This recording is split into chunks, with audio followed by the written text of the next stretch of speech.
इन पाकिस्तानियों ने 6 घंटे लगा दिए उनको निकालने में। इंजीनियर आते थे तो डर के मारे टिफिन निकालते थे, अरे बाप रे बाप, और टिफिन में तो ईंटा पत्थर भर देते थे और डर के ले जाते, अरे भागो भागो भागो, माइंस है। इसको लगाते लगाते इन लोगों ने पूरी रात बिता दी। आया था ये है पाकिस्तान का टैंक, ये धज्जी उड़ गया था टैंक का, थुथुर तूर दिया इसका यहाँ पे। ये देखिए टैंक का, पाकिस्तानी देख रहे हैं कि भैया सब चक्का होकर फेंका गया। बताइए ये चांदपुरी साहब कैसा करना चाहिए? ये कोई वीडियो गेम खेल रहे हैं? मार के धज्जी उड़ा दिया। अरे पाकिस्तान बच्चा है, अपने बच्चा है, बिगड़ गया, आराम से मारिए। ऐसे एकदम धज्जी उड़ा दिए हैं बेचारा सबको। पाकिस्तान के टैंक को धज्जी उड़ा के उस पर भारतीय सैनिक खड़ा होकर फोटो खिंचवा रहा था। फोटो खींचे।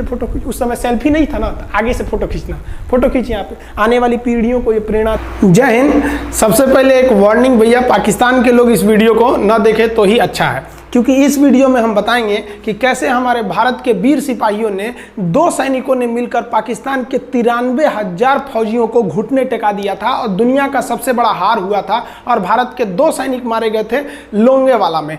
हम इस वीडियो में बताएंगे कैसे PNS गाजी को डुबा दिया गया। ये भी बताएंगे कि चाइना पाकिस्तान का इतना बड़ा दोस्त बनता है, लेकिन 1971 में क्यों नहीं बचा पाया, ना चाइना बचा पाया और ना ही अमेरिका बचा पाया। इस वीडियो में हम A to Z बातें करेंगे। अगर आप इस वीडियो को कंप्लीट देख लेते हैं तो कोई भी पाकिस्तानी की हैसियत नहीं होगी कि आपसे आंखें मिला सके, इसलिए इस वीडियो को देखते रहिएगा। यदि आप राष्ट्रवादी, अगर आप भारतीय हैं तो ही इस वीडियो को देखें। पाकिस्तानी और बाहर के चाइनीज वगैरह लोग इस वीडियो को न देखें, ये उनके लिए एक तरह का वार्निंग है, क्योंकि इसमें हम भारतीय सेना के हर उस वीर गाथा को बताएंगे जो एक हर भारतीय सुनना चाहता है। A to Z उस बातों को बताएंगे। पाकिस्तानी इस वीडियो को क्यों ना देखें, तो भैया आप देख लीजिए यहाँ क्यों ना देखें, क्योंकि हम आज चर्चा करने वाले हैं इसकी, और इसका नक्शा किससे मैच करता है आप देख रहे हैं। If you don't believe then go on Google. भाई किससे मैच करता है तो आप तो समझ में आ गया, भाई बुरा नहीं मानिएगा आप लोग।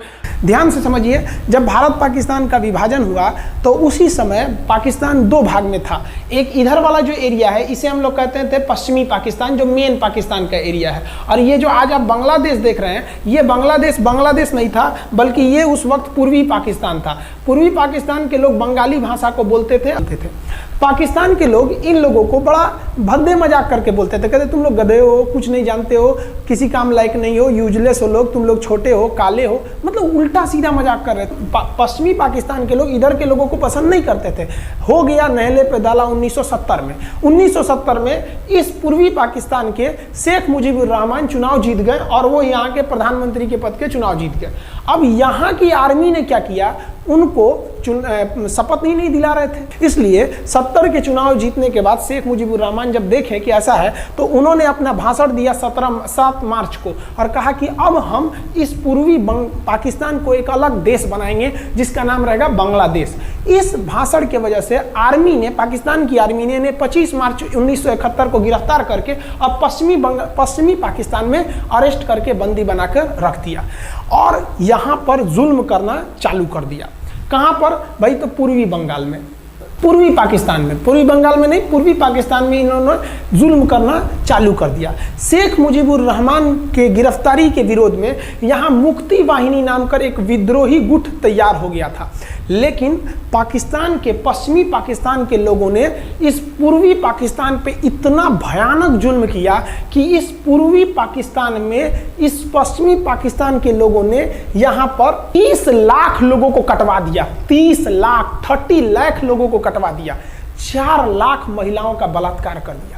अपने देश के 4 लाख औरतों का रेप किया यहाँ पे। इतना भयानक वो दृश्य है कि अगर हम उसको YouTube पे दिखा देंगे ना, तो YouTube हमारे ऊपर क्लेम करेगा, भैया आप ये सब इतने भयानक दृश्य नहीं दिखा सकते। आप अंदाजा लगाइए इनकी क्रूरता का। ये अपने देश पर इतना भयानक जुल्म कर रहे हैं। इतना भयानक जुल्म किया इन लोगों ने कि शेख मुजीबुर रहमान की गिरफ्तारी के बाद इस जुल्म का नतीजा ये हुआ कि अप्रैल 1971 तक भारत में यहाँ से लोग भाग के आ गए कि भैया हम जिंदा रहेंगे तब तो, और यहाँ 10 लाख लोग भारत में आ गए शरण लेने कि भैया हमको बचाइए।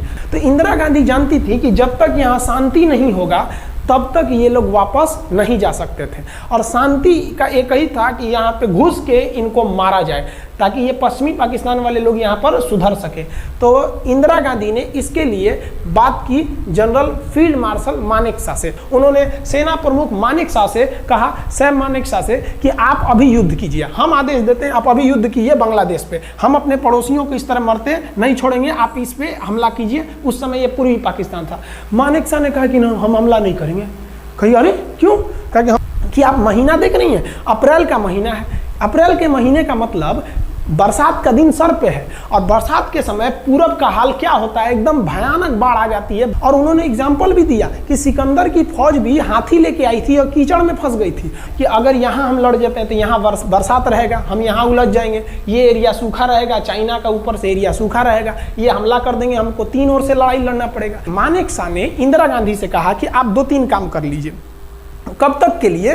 कि नवंबर तक हम लोग युद्ध नहीं करेंगे, लेकिन अप्रैल से नवंबर के बीच में हम अपने सैनिकों को इस एरिया में लड़ने के लिए ट्रेनिंग दे सकते हैं। मुक्ति वाहिनी, उसको हम ट्रेनिंग दे सकते हैं। और इसी में 1971 में हमारी जो थी भारत और रूस की एक समझौता पर हस्ताक्षर हो गया। अब हम लोगों ने पाकिस्तान को एक बारूद के ढेर पर बैठा दिया था। इंतजार था तो इस बात का कि उस बारूद में एक चिंगारी की और तब पाकिस्तान तबाह हो जाता। इत्तेफाक देखिए, उस बारूद के ढेर पर खुद चिंगारी जलाई पाकिस्तान ने। कैसे? तो समझिए कैसे। हम लोग का था कि इधर हम लोग ऑफेंसिव हो जाएंगे, मतलब इधर भयानक हमलावर हो जाएंगे, और इधर हम लोग डिफेंसिव रहेंगे, मतलब इधर कम हमला करेंगे, ताकि हम लोग का मेन मकसद पाकिस्तान से युद्ध नहीं था। हमारा मेन मकसद था हमारे अपने बांग्लादेशी भाइयों पर जो जुल्म हो रहा था, जो उनकी बहनों को रेप हो रहा था, इतना भयानक किया था वहाँ पर पाकिस्तानियों ने कि बाप के सामने बेटी का रेप करते थे, और उसके बाद बाप को मार के कहते थे तू भी रेप कर। इतना मतलब मानवता पूरी खत्म कर दिया गया वहाँ पर। तो भारत ने कहा कि इधर हम डिफेंसिव रहेंगे। पाकिस्तान को ये खबर लग गई कि भारत ना इधर कमज़ोर है। अरे भैया, इधर हम कमज़ोर थोड़ी हैं, इधर कम सैनिक रखे हैं और इधर हम भयानक रखे हैं, तो इसका मतलब ये थोड़ी है कि हम कमज़ोर हो जाएंगे। भैया कहा जाता है ना कि सोनार के घर का कचड़ा भी बनिया के बादाम से महंगा बिकता है। देखिए, हम लोग ठंडी का इंतजार ही कर रहे थे कि पाकिस्तान ने गलती कर दिया। उसने 3 दिसंबर को अचानक हमला कर दिया श्रीनगर पे, पठानकोट पर, चंडीगढ़ पर, यहाँ पर आगरा हवाई अड्डे पर तबातोड़ हमला कर दिया। एयरफोर्स का इतना भयानक हमला पाकिस्तान का भारत पर हुआ कि भारत देखते रह गया। धड़ पाकिस्तान की जहाजें एंट्री मार गई सब भारत में, उसकी एयरफोर्स एंट्री कर दी। इतना भयानक हमला था, इतना भयानक कि भारत का एक भी सैनिक नहीं मरा। समझ रहे ना कितना भयानक हमला था। अरे भाई, आप यहाँ पर घुस जाएंगे हमारे देश में तो क्या हो जाएगा भैया? मूस मोटैयन लोढ़ा हुईन, हाथी घोड़ा थोड़े हुईन। भारत तो इसी का इंतजार कर रहा था। देहात में कहावत कहा जाता है कि रोए के रानी तले अखिए खुदा गई। भैया हम प्लाने कर रहे थे कि हमला करने के लिए कि आप हमारे पे हमला करिए दीजिए। अब विश्व का भी दबाव नहीं आएगा हमारे ऊपर कि भैया हमला तो आपने किया है, अब हम लोग छोड़ेंगे नहीं। भारत एकदम दृढ़ निश्चय कर लिया। इसी बीच पाकिस्तान को एक खतरनाक खबर लग गई। क्या थी खबर भाई?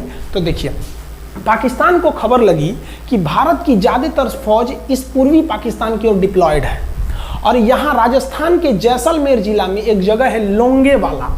उस लोंगेवाला में केवल और केवल 120 फौजी हैं।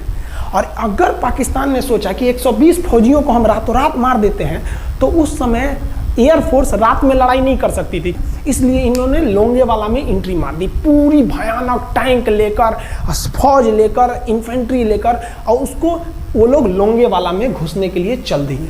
और लोंगेवाला में भारत के पास केवल 120 सिपाही थे, केवल 120, और उन पर वो हजारों की संख्या में टूट पड़े। लेकिन घबराना नहीं चाहिए, क्योंकि चींटियां तादाद में कितनी भी क्यों ना हो जाएं, गन्ना घसीट के नहीं ले जा सकती हैं। लोंगेवाला में जो ड्यूटी थी उस समय कुलदीप सिंह चांदपुरी जी का।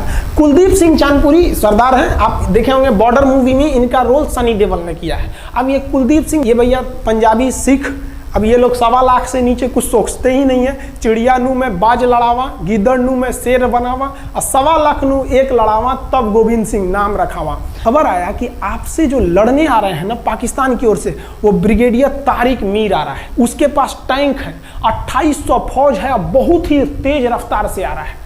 आपके पास केवल 120 जवान है कुलदीप सिंह। आप पीछे हट जाइए, आप पीछे हट जाइए, क्योंकि आपको हम ना, आप बहादुर हैं इसमें नो डाउट, लेकिन आप कैसे लड़िएगा उतनी भयानक फौज के पास से? यहाँ उन्होंने कहा खालसा सिख नहीं हट सकते, हम दिखा देंगे कि हम 120 भी उन पर क्या पड़ेंगे, भारी पड़ेंगे। इनके पास ना ही टैंक को उड़ाने के लिए कोई संसाधन थे, टैंक को मारने के लिए एक जीप पर लगा हुआ छोटा सा तोप था, और इनके पास 3 ठो माइंस लगे थे। माइंस समझते हैं आप लोग? टैंक जो होता है ना बम, उसको उड़ाने के लिए माइंस लगाए जाते हैं। तो देखिए ध्यान से, ये है माइंस, ये माइंस होते हैं, इस पर अगर टैंक चढ़ता है ना तो टैंक ब्लास्ट कर जाता है। तब इन्होंने दिमाग लगाया, इन्होंने क्या किया, जो खाली रेगिस्तान था ना उसमें ना आगे की ओर 3 ठो ओरिजिनल माइंस को लगा दिया, और जो खाना खाने वाला टिफिन होता है ना 4 खंडे वाला, इसे उस टिफिन को इन लोगों ने रातों रात ना बिछा दिया ऐसे लाइन से। देखिए लाइन से पाकिस्तान की टैंक आई तो शुरुआत में तो भैया ओरिजिनल माइंस था, धड़ाम से लगा, पाकिस्तान की टैंक उड़ गई। पाकिस्तान का एक टैंक उड़ा, फिर दूसरा उड़ा, तीसरा उड़ा, पाकिस्तानी एकदम डर गए सब। ब्रिगेडियर तारिक मीर कहें कि भैया यहाँ तो माइंस लगा के रखा है इन लोगों ने, एक काम करो इंजीनियरों को बुलाओ, पूरा माइंस निकालो। अब ब्रिगेडियर जो हमारे मेजर कुलदीप सिंह थे ये जानते थे कि बाबू अगर हम तुमको रात भर रोक दिए ना तो सुबह हमारी एयरफोर्स आएगी, तुमको जिंदा नहीं छोड़ेगी। इसलिए इन्होंने पूरा टिफिन बिछाया था।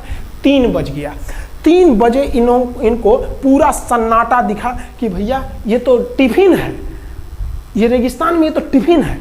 अब उन्होंने कहा कि आदेश दिया कि हमला करो। तो कुलदीप सिंह जो थे चांदपुरी, उन्होंने बालू के बीच में ऐसे गड्ढे बना रखे थे और अपने फौजियों को ना 2 किलोमीटर एरिया में बिछा दिया था, एक उधर एक इधर एक इधर। तो चारों ओर से फायरिंग होती थी। पाकिस्तानियों को लगी ना कि भैया हमको गलत इंफॉर्मेशन मिल गया है, 120 गो मिल के ऐसे थोड़े मारेगा सब। सोच रहा उधर से गोली इधर से गोली, धड़ाधड़ बम गोला दारू सब चल रहा है यहाँ पर, इतना भयानक कहीं कोई 120 आदमी मिल के ऐसे मारता है? नहीं भाई, इतना भयानक सुनसान एरिया में कहाँ से कौन मार रहा है, एकदम तबाही मचा दिया। कुलदीप सिंह चांदपुरी ने क्या तबाही मचाया था आप देखना चाहते हैं तो देखिए उन लोगों ने क्या तबाही मचाया था। ये है पाकिस्तान का टैंक, ये धज्जी उड़ गया था टैंक का, थुथुर तूर दिया इसका यहाँ पे।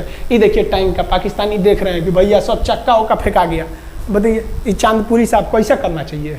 ये कोई वीडियो गेम खेल रहे हैं, मार के धज्जी उड़ा दिया। अरे पाकिस्तान बच्चा है, अपने बच्चा है, बिगड़ गया, आराम से मारिए। ऐसे एकदम धज्जी उड़ा दिए हैं बेचारा सबको। पाकिस्तान के टैंक को धज्जी उड़ा के उस पर भारतीय सैनिक खड़ा होकर फोटो खिंचवा रहा था। फोटो खींचे, फोटो खींच। उस समय सेल्फी नहीं था ना, तो आगे से फोटो खींचना, फोटो खींच, यहाँ पे आने वाली पीढ़ियों को ये प्रेरणा देगी। बताइए इतना सुंदर गाड़ी लेके आया था पाकिस्तान मारने के लिए, हाँ बेचारा ऐसे मारा जाता है? हाँ अरे ब्रिगेड मेजर साहब आप भी, बच्चा है, बच्चा को थोड़ा आराम से मारिए। देखिए इसका थोबड़ा बिगाड़ दिया गाड़ी का। ओहो, ऐसे नहीं मारना चाहिए, लेकिन क्या कीजिएगा, बच्चा बिगड़ जाता है तो धोना ही पड़ता है। ये हाल कर दिया रात भर में। सोचिए रात में इतना बुरा मारा, दिन में दिखता तो पूछ डाल रहा पूरा। एकदम भयानक तबाही मचा दिया मेजर कुलदीप सिंह चांदपुरी ने। इनके आगे कौन खड़े थे?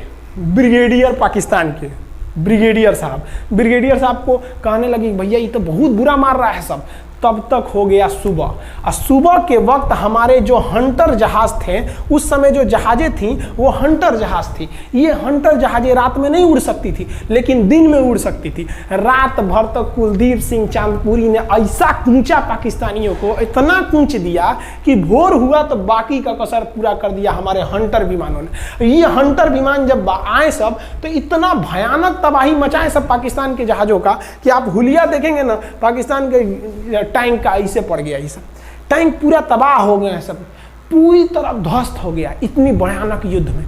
3 तारीख को पाकिस्तान ने हमले की शुरुआत की और ये 4 तारीख का शकल देखिए पाकिस्तान का। इतना भयानक धज्जी उड़ा दिया पाकिस्तान का जिसका कोई हद नहीं। पाकिस्तानियों को दुम दबा के भागना पड़ा। ब्रिगेडियर साहब भागे, कहें कि भाग भैया न तो ये सब जान ले लेगा सब। हम लोगों ने पाकिस्तान के टैंकों को अपने यहाँ रख लिया है म्यूजियम में। आज भी जाके देखिएगा ना तो इन टैंकों को डर के मारे पाकिस्तानी छोड़ के भाग गए कि भागो भाई यहाँ पर। ये 120 जवानों का जलवा था।